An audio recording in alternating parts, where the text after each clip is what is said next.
The last few days have been absolutely insane, and we've seen riots again, and it's all over a similar post to this one, if not this exact Reddit post. A few people have already made videos about this. However, I'm curious if the RuneScape community is potentially overreacting to this, similar to the way that they did over the Pride event that happened, I believe it was last year. So I wanted to take a look and try to be unbiased. So I've been trying to avoid most of the talks about it and see kind of what I thought after I personally looked at all the information. So with that being said, these I believe are out of order from what I've seen. Oh, I'm sorry, that started playing. These I believe are out of order from what I've seen, but let's go ahead and I want to listen to these kind of one by one. Names.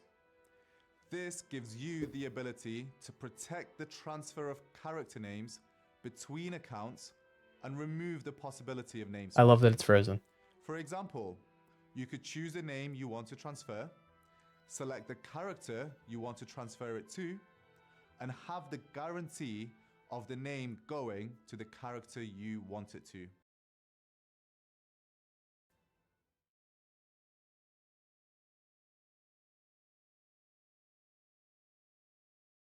Guaranteed transfer of character names. This gives you the ability to protect the transfer of character names between accounts and remove the possibility of name swiping. For example, you could choose a name you want to transfer, select the character you want to transfer it to, and have the guarantee of the name going to the character you want it to. This I have not been the target audience for. I have not done any sort of name swapping or name purchasing or any of that. I know that it is common in the community, and I believe that Odablock, as well as a lot of members of his community, have done similar things in the past. I believe this is also something that Rot was doing, where they were sniping a lot of names like this, and because they were high value and it was easy to sell them to other people, right? So depending on how they want to go about doing this, I think it could be good. Improved data access. I don't know why this one's playing. Let's play this one. Account. Good old complimentary bonds. This sounds interesting. Complimentary bonds. A free bond included as part of your membership, delivered monthly to your account. Don't like that personally. People that this would benefit, I guess, would be people that already play the game off of bonds, because I guess in theory this would make bonds cheaper for them. But I don't like just handing people a free bond to be selling every month personally. I don't know.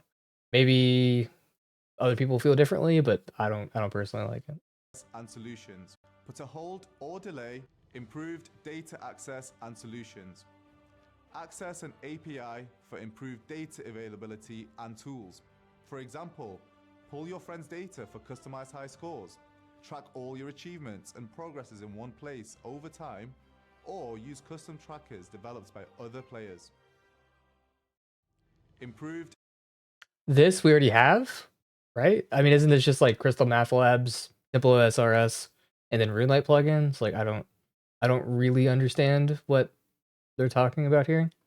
I feel like we already have all of this. Account recovery. Pause membership option. Put a hold or delay on your next renewal. For example, for a 1-month membership, this could mean skipping the next renewal. Or for a 12-month membership, this could mean a 1-month pause to use within the 12-month period. Okay. I don't know why we don't have that already. I think it'd be beneficial to be able to have this.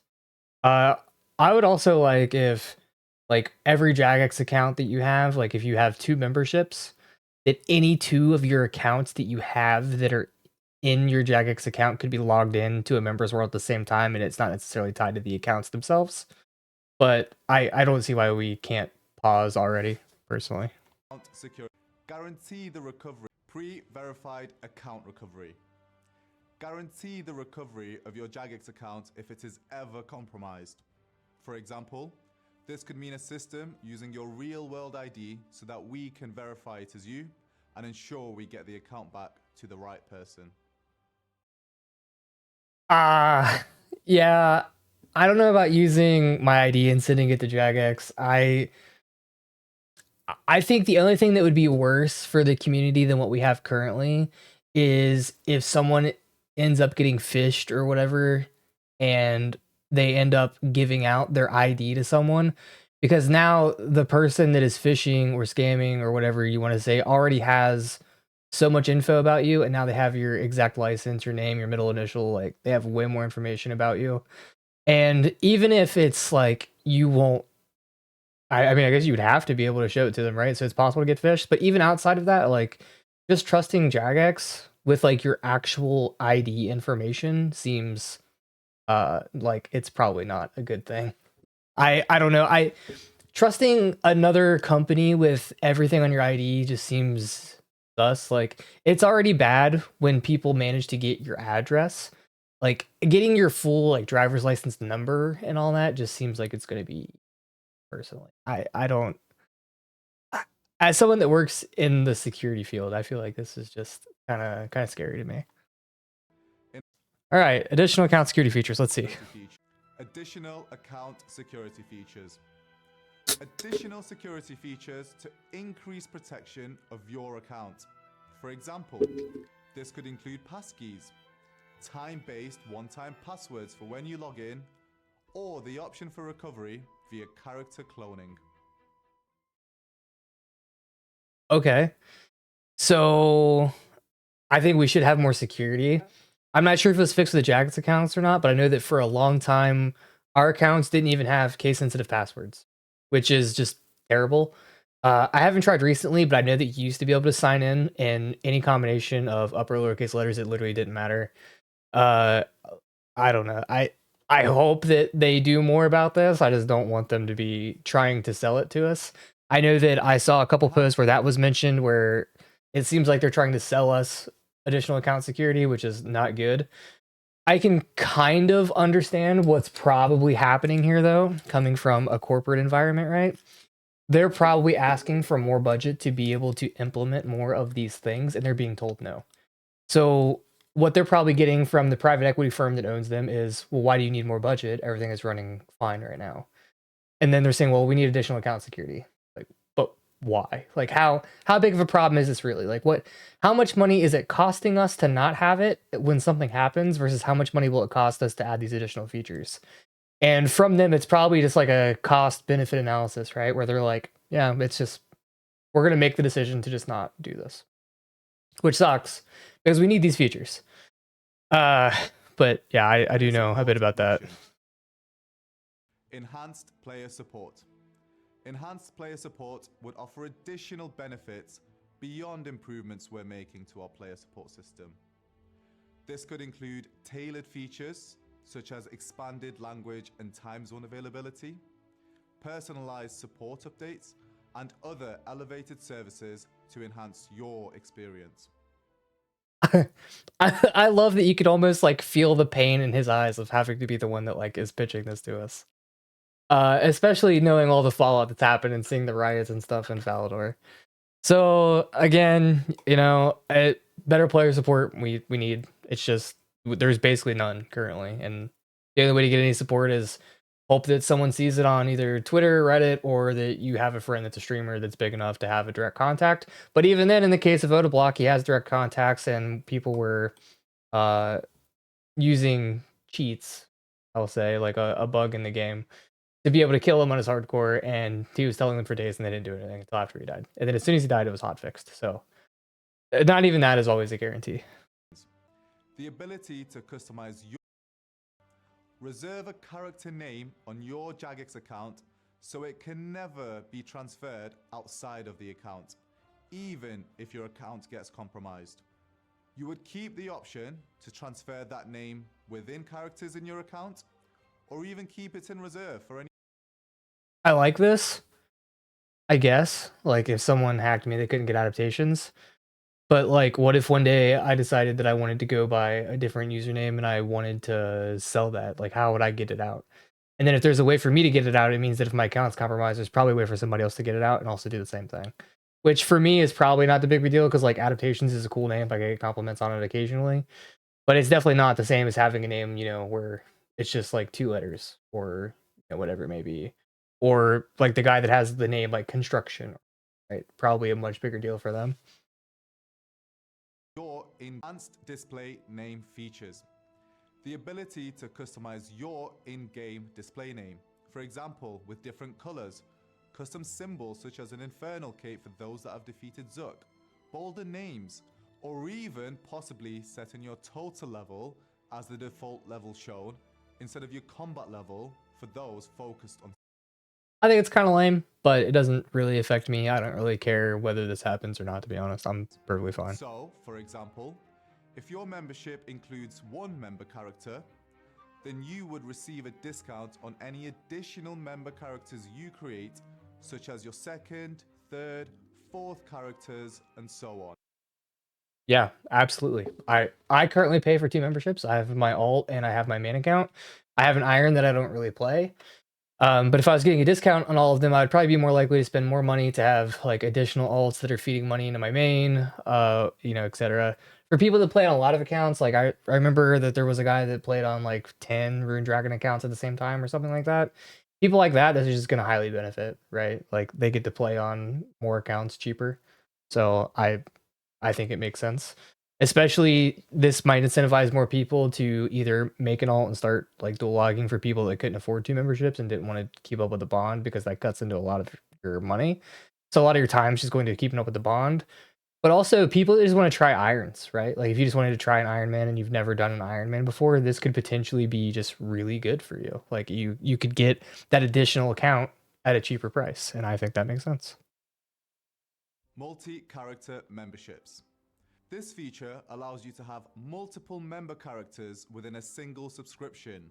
So, for example, one membership subscription could give you access to 2, 4, or even 8 member characters for you to play on at the same time. I mean, that's fine. People again that are playing multiple accounts, this is going to benefit them because now they don't have to pay for multiple subscriptions, right? It's going to be harder for them to get lost, and you won't need to be using Rocket Money to try to figure out all of these subscriptions. Not sponsored, by the way. I just think that those ads are funny. But yeah, I don't see an issue there, especially if it's at a discount instead of paying 2 full price memberships. Limitations on lower cost membership options, such as a shorter AFK timer. No, that's terrible. Don't do that. Not being able to use plugins or That might be worse. Definitely don't do that. third-party clients.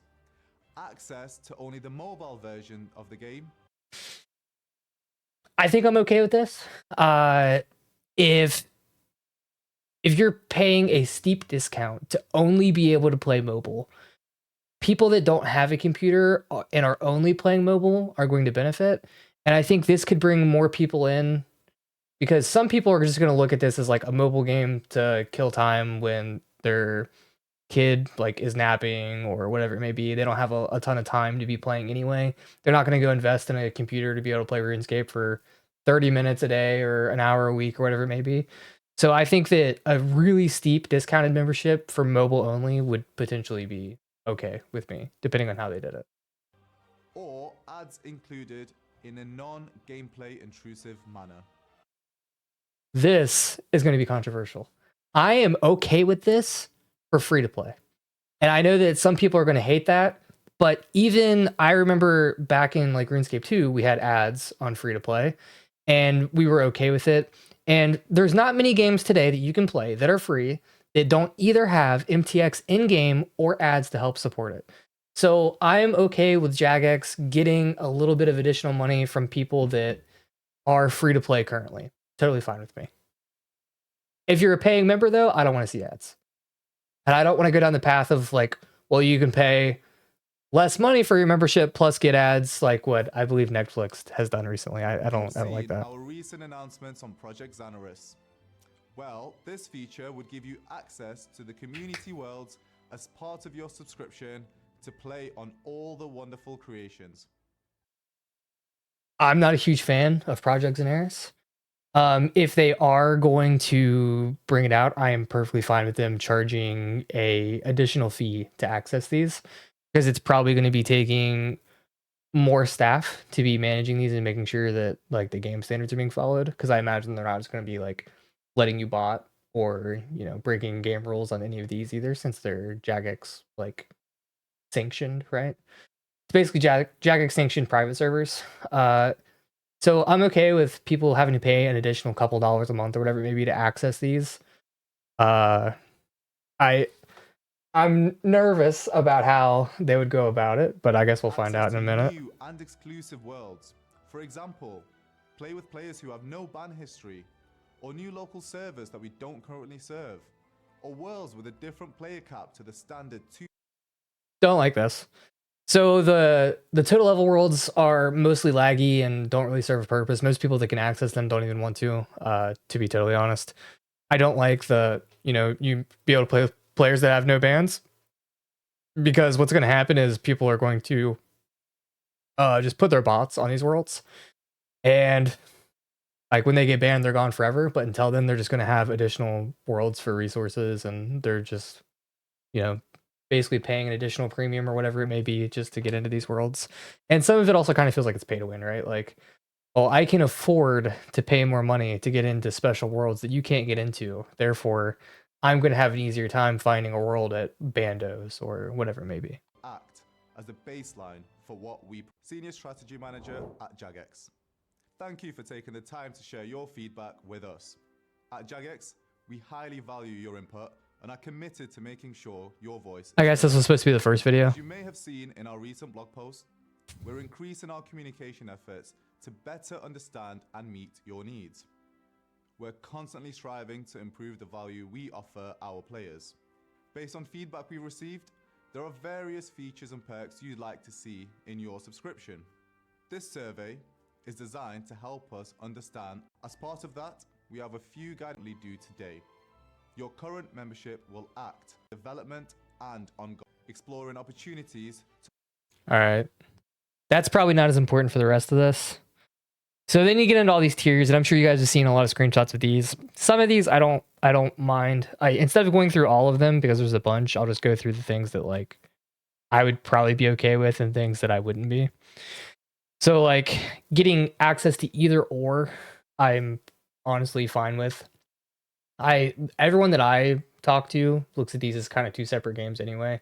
Some people still play both, but I feel like there's a lot that are kind of on one side or the other. So I wouldn't be against it if it's like, you know, you pay a base price that's hopefully cheaper than what we have now. You get access to one version, maybe you pay an extra $2 to get access to both or something. I don't know. I don't like that everything that they gave, like pause membership and improved data access and the pre-verified account recovery, is literally being sold to us at the higher tiers. Like that just seems terrible. I see why people are upset about this for sure. I still, looking at this, don't think that just off of a survey people are reacting appropriately personally, but I understand why people are upset. Some of these are kind of funny though. Like this just seems like the botting special, right? Like you get 8 characters, like just 8 bots chilling, and then $7 an additional character. Like if you have a lot of accounts that you're going to be botting on or whatever it may be, this is probably cheaper than like what most people's membership is currently. But again, like if I'm going to pay $1 or for 1 month, $17.50, and I'm gonna get 4 accounts, right?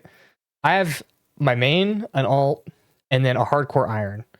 So I could be playing on all 3 accounts for cheaper than I'm playing on 2 currently. I would be okay with that. I don't want to see these additional things that should just be part of the game, like, or part of the services that they offer being added at additional costs. Like just, if you're going to get more money out of us, give this to everybody, right? The one thing though is like a character name reservation, or the other one where they're trying to prevent like name sniping, where you can transfer it directly to another account. They want to pay, like have you pay like $2 for like a one-off service for that, because it's not something you're gonna be doing all the time. I think I would be fine with that. I don't know how much money realistically they're gonna make, but throwing it on and adding it as like a benefit to everyone when most people probably aren't gonna be using that service, I don't think makes sense. And especially paying extra money for it. Like people are functioning now like, yeah, you know, people that are sniping names, like it sucks. They're making a lot of money, but I think the overwhelming majority of the community probably doesn't deal with that. I could be wrong, but that's my opinion. And then as you scroll down, it's just more of the same stuff, right? 8 accounts, 32, 1, 4. 4 accounts for $20 is nice. Again, it's kind of the same stuff over and over again. They're just trying to find different ways to bundle all this stuff for us.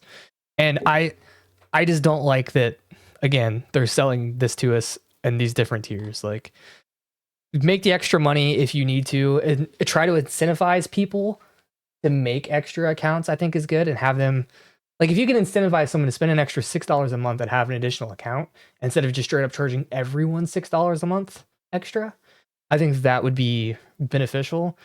Charging a lower amount for some people who only want to play mobile, I think would be potentially beneficial.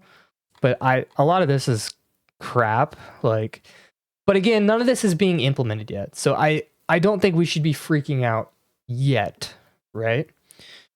And they kind of have walked some of this back. This isn't a great apology by any means. I'll let you guys read it. I'm sure most of you already have.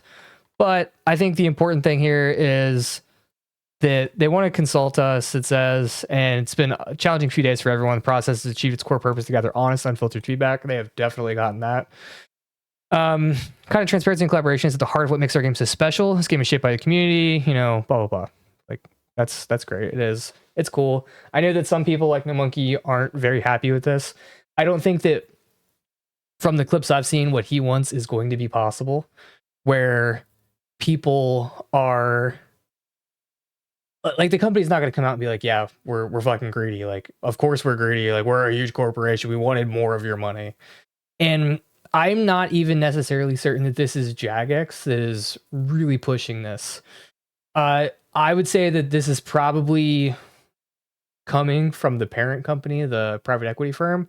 And part of me thinks that this is potentially like a malicious compliance from Jagex to them. Like, they're probably being pushed to try to figure out how to squeeze more money out of us since we're having record player numbers, right? And part of me wants to believe that Jagex is just like, all right, well, we'll show you how bad of an idea that is. And they threw like some really terrible options on the surveys, knowing that people would riot. And now they're going to go back to them and be like, well, here's your answer. Like, people aren't happy about any of these options, right? Not to say that that's happening, but I have worked in companies where I've seen similar methods like this be employed to differing results. I'll say that. But then we go under Reddit and we have stuff like this, where people are saying that Mod Pips is the same mod, trying to apologize. He's the CEO. He was head of MTX development in 2012 during the beginning of the downfall. And while this is true, he was, I think it's important to remember that in 2012, he had just became the design and monetization manager in February, which is also when the Squeal of Fortune was released. So he was not the one overseeing the entire thing. Stuff like that typically doesn't happen in 1 month. And I know you're probably saying, well, before this, he was the lead designer, and he says that he was the creative direction for 60 people. Sure. But if we're going to get mad at him for this, I think that you need to be upset with everybody at Jagex that is still working there, because this probably did not come from him specifically. He got the direction from his management, what he needed to do. And so his option is to be able to provide for himself and potentially his family. I don't know, what his family looks like, or if it's just him or whatever it is, right? But I've been in positions like this where I've had to do code and make things that I did not agree with. And it was either I do it or I don't have a job. And at the end of the day, I have to have a job to provide for myself and my family. So I'm not going to hold this against him. And I think it's also important, as we read some of the next posts, to remember that he has been the CEO since January of 2017. So he has been the CEO for 8 years. 8 years of the rise and some of the best times that we've had in old school RuneScape, and people saying this is the golden era of old school RuneScape. He has been at the helm. If all he wanted was to put a Squeal of Fortune back in, he could have done this years ago. I mean, nothing was stopping him, right? So why would he want to now? I think the answer to this is probably going to come from this. So in January of 2012, Insight increased its stake in Jagex from 35 to 55%, giving it a controlling interest in the company. So does anyone find it interesting that in 2012, A month before the Squeal of Fortune was added into the game, a ownership stake of the company was acquired by this private equity firm. This is a different private equity firm than who owns them today. However, in recent times, Jagex has been acquired by other private equity firms. And these are the sort of things that we were afraid of then. And so I would be cautious to do this, for example, and demand Mod Pip to resign. Because he's been at the helm for 8 years. We've had some of the best times in RuneScape that we've had since probably 2007, in my opinion. I've had a lot of fun in this game recently. And if Mod Pip resigns, what do we think is going to happen? In my opinion, what will happen is the parent private equity company currently that owns Jagex is going to put in their guy, and they're going to let their guy do what he wants. And he's going to be much more forceful about squeezing every dollar out of the company and of the players as he can. Probably because if they put him in, his bonuses are going to depend on it, and that is going to be all that he cares about because he probably hasn't been around with Jagex the entire time. I think the community needs to answer a serious question for themselves of, do we honestly believe that Mod Pip would be around, watch the downfall of RuneScape, and then be at the helm to crash it into the ground again in the exact same fashion? I don't think so, personally. I could be wrong, only the future will tell, but I don't think that the rioting currently is what should be happening, and I think people should not be unsubscribing yet. The backlash is deserved. People should be angry about these results, but I think we should be waiting to talk with our money and our subscriptions until after things that we don't like actually get introduced. When they're just doing surveys, I just don't think it's the right time. Like, we're not sending the right message, in my personal opinion. And so, yeah, that's all that I really wanted to say. Is just wanted people to try to keep an open mind about other potential worse possibilities that could be coming down the pipeline if people get what they want. And again, Twitter and Reddit are just echo chambers where everyone is just going to be repeating the same things over and over again. And there's not a lot of free thinkers. There's one or two people that'll post something and then a bunch of followers that'll keep reposting their own variations of this. So I guess we'll see what happens. But for now, it was good seeing you guys. Thanks for coming to the channel, and hope to see you guys soon.